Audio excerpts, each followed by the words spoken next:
Thank you very much. I now request our Honorable Minister for HRD, Sri Nara Lokesh Garu, to address the gathering.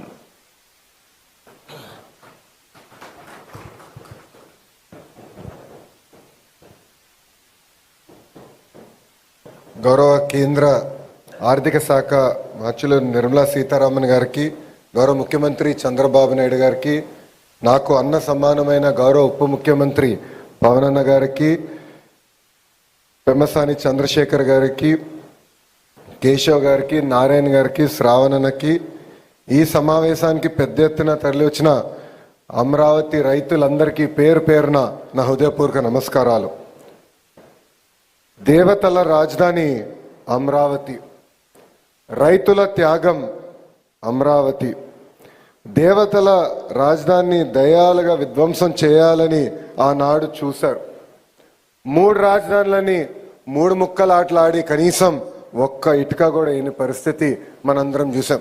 కానీ ఒక్క వ్యక్తి నివసించడానికి 700 కోట్ల రూపాయలు ఖర్చు పెట్టి విశాఖపట్నంలో ప్యాలెస్ కడతాం కూడా ఆంధ్ర రాష్ట్ర ప్రజలు చూశారు. ఎన్ని కుట్రలు చేసినా, ఎన్ని ఇబ్బందులు పెట్టినా జై అమరావతి అనే నినాదంతో మనందరం కలిసికట్టుగా ముందరికెళ్ళాం.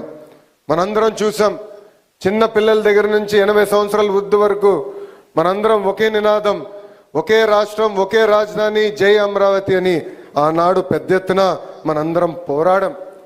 జై అమరావతి అన్నందుకు రైతులపైన కేసులు పెట్టారు.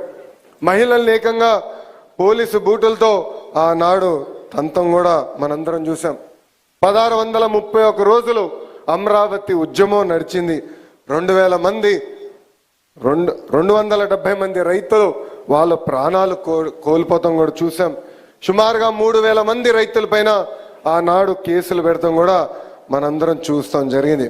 కానీ ఆనాడే చెప్పాం, ఆపేసేదానికి అమరావతి ఎవరో ఇంట్లో స్విచ్ కాదు, ఇది పవర్ఫుల్ ప్రధానమంత్రి నరేంద్ర మోడీ గారు శంకుస్థాపన చేసిన అమరావతి అని. ముఖ్యమంత్రి గారు అడిగిన వెంటనే పెద్ద ఎత్తున రైతుల ముందరికి వచ్చి ఆనాడు 3 పంటలు పంటున్న భూముల్ని 5 కోట్ల ఆంధ్రుల కోసం రాజధాని ఏర్పాటు చేస్తాం కోసం మీరందరూ భూములు ఇస్తాం జరిగింది. అందుకే ఈరోజు కూటమి ప్రభుత్వం ఏర్పడిన తర్వాత, ప్రజాప్రభుత్వం ఏర్పడిన తర్వాత ఒకే రాష్ట్రం, ఒకే రాజధాని, అది అమరావతి, కానీ అభివృద్ధి వికేంద్రీకరణ చేసి చూపిస్తామని హామీ ఇస్తాం జరిగింది. ఇప్పుడు గౌరవ మంత్రి నారాయణ గారి ఆధ్వర్యంలో అమరావతి పనులు కూడా జెట్ స్పీడ్లో జరుగుతాం, మనందరం కల్లారా చూస్తున్నాం. స్త్రీ శక్తి అంటే నాకు గుర్తొచ్చే మొదటి వ్యక్తి గౌరవనీయులు నిర్మలా సీతారామన్ గారు. ఇప్పుడు చూడండి మేడం గారు ఎంత ప్రశాంతంగా ఉన్నారు. కానీ అదే వ్యక్తి పార్లమెంట్లో ఒక్కసారి మనందరం చూడాలి.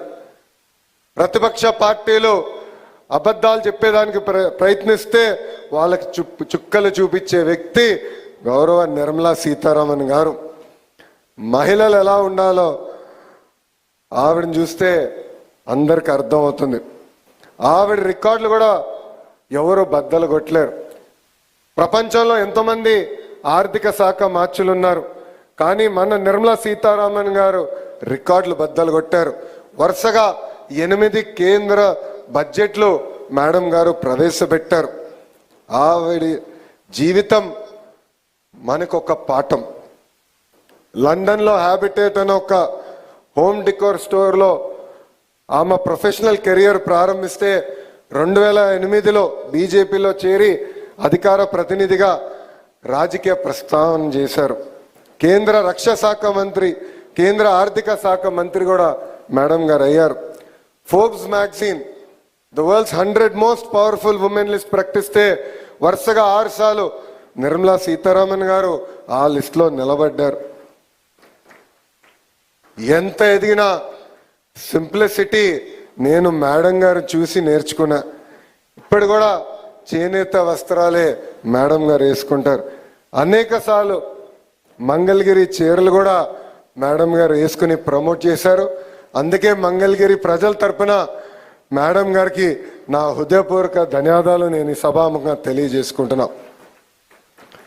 పేద మధ్యతరగతి కుటుంబాలకి అండగా నిలబడాలని ఆనాడు గౌరవ ప్రధానమంత్రి నరేంద్ర మోడీ గారు జిఎస్టీ తగ్గిస్తున్నాం, జిఎస్టీ 2.0 తీసుకొస్తున్నాం అంటే స్మూత్గా ఇబ్బంది లేకుండా అమలు చేశారు నిర్మలా సీతారామన్ గారు. అంతేకాదు ముఖ్యమంత్రి గారు ఎప్పుడు ఆంధ్ర రాష్ట్రానికి ఏ సహాయం కోరినా ఆంధ్ర రాష్ట్ర ప్రజలకి అండగా నిలబడి నడిపిస్తున్నారు గౌరవ మంత్రి నిర్మలా సీతారామన్ గారు. ప్రత్యేకంగా నేను 4 ఉదాహరణలు చెప్పాలనుకుంటున్నా. మొదటిది అమరావతి. ఆగిపోయిన అమరావతి పనులని సరైన దారిలో పెట్టి అవసరమైన ఆర్థిక వనరులు అందించారు నిర్మలా సీతారామన్ గారు. రెండోది పోలవరం ప్రాజెక్ట్. గతంలో రివర్స్ టెండరింగ్ అని కాలయాపన చేసి కాఫర్ డ్యాము అదేవిధంగా ఇతర ఇంపార్టెంట్ కాంపోనెంట్స్ డ్యామేజ్ అవుతే దానికి ప్రత్యేక బృందం ఏర్పాటు చేసి పోలవరం ప్రాజెక్టును కూడా సరైన దారిలో పెట్టారు నిర్మలా సీతారామన్ గారు. ఆగిపోయిన విశాఖ స్టీల్ ప్లాంట్కి అర్ధరాత్రి 12ంటికి గౌరవ ముఖ్యమంత్రి గారితో మీటింగ్ పెట్టి నిధులు కేటాయిస్తే కాదు ఆ స్టీల్ ప్లాంట్ను కూడా సరైన దారిలో పెట్టిన వ్యక్తి గౌరవ మంత్రి నిర్మలా సీతారామన్ గారు. ఈరోజు ప్రపంచం మొత్తం విశాఖపట్నం వైపు చూస్తుంది. దానికి కారణం అతి పెద్ద డేటా సెంటర్ ఇన్వెస్ట్మెంట్. భారతదేశంలో అతి పెద్ద డేటా సెంటర్ ఇన్వెస్ట్మెంట్ గూగుల్ అక్కడ వస్తుంది. ఇప్పుడు అందరూ క్రెడిట్ తీసుకోవడానికి ప్రయత్నిస్తున్నారు.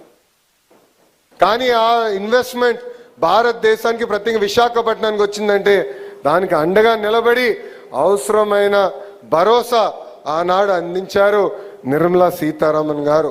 ఇట్లా చెప్పుకుంటా పోతే అనేక ఉదాహరణలు ఉన్నాయి. మేడం గారు ఈరోజు ఆంధ్ర రాష్ట్రానికి అండగా నిలబడుతున్నారు కనుకనే మనం అనుకున్న పనులని మనం చేయగలుగుతున్నాం. ఈరోజు ఒకే రోజు 15 బ్యాంకులకు కేంద్ర మంత్రి నిర్మలా సీతారామన్ గారు శంకుస్థాపన చేశారు. ఈ బ్యాంకుల నిర్మాణంతో అమరావతిలో ఏకంగా ఒక బ్యాంక్ స్ట్రీట్ ఏర్పాటు అవుతుంది. 15 బ్యాంకులు, వివిధ ఇన్సూరెన్స్ సంస్థలు సుమారుగా 1334 కోట్లతో వాళ్ళ కార్యాలయాలు కూడా ఇక్కడ ఏర్పాటు చేసుకోబోతున్నారు. తద్వారా సుమారుగా 7,000 మందికి ఉద్యోగాలు కూడా రాబోతున్నాయి. ఆంధ్రప్రదేశ్ గ్రామీణ bank, central bank of India, APCOB, bank of India, Canara bank, state bank of India, union bank of India, bank of Baroda, Indian bank, NABARD, Punjab national bank, Indian overseas bank, IDBI bank, new India assurance company. ఈరోజు వీళ్ళందరూ కూడా పెద్ద ఎత్తున అమరావతిలో పెట్టుబడులు కూడా పెడుతున్నారు. దీనికి కారణం మేడం నిర్మలా సీతారామన్ గారు. బ్యాంక్ స్ట్రీట్ ద్వారా అన్ని బ్యాంకింగ్ సర్వీసులు ఒకే చోట మన ప్రభుత్వం తీసుకొస్తుంది. అమరావతి నిర్మాణంలో కూడా ఈ బ్యాంకులు కీలకమైన పాత్ర వహిస్తుందని ఈ సభాముఖం తెలుపుకుంటూ ఇక్కడున్న రైతులందరూ కూడా ఒకే విషయం కోరుతున్నాం. 5 సంవత్సరాలు మనందరం తీవ్రంగా నష్టపోయాం. కలిసికట్టుగా ముందరికెళ్ళాలి. ఇంత పెద్ద ప్రాజెక్ట్ జరిగినప్పుడు చిన్న ఇబ్బందులు ఉంటాయి, ఉండకుండా పోవు. కానీ ఆ సమస్యలన్నీ పరిష్కరించేదానికి గౌరవ ఎంపీ పెమ్మసాని చంద్రశేఖర్ గారు ఉన్నారు, ఎమ్మెల్యే శ్రావణన్ ఉన్నారు, మంత్రి నారాయణ గారు ఉన్నారు. మీ అందరికి అండగా నిలబడే బాధ్యత మేము తీసుకుంటామని ఈ సభాముఖంగా రైతులందరూ కూడా హామీ ఇస్తూ మీ అందరి దగ్గర నుంచి సెలవు తీసుకుంటున్నా. జై అమరావతి, జై అమరావతి, జై Hind. Thank you. Thank you, sir. Thank you very much. And now, ladies and gentlemen, I request Honorable Deputy Chief Minister of Andhra Pradesh, Sri Pavan Kalyan garu.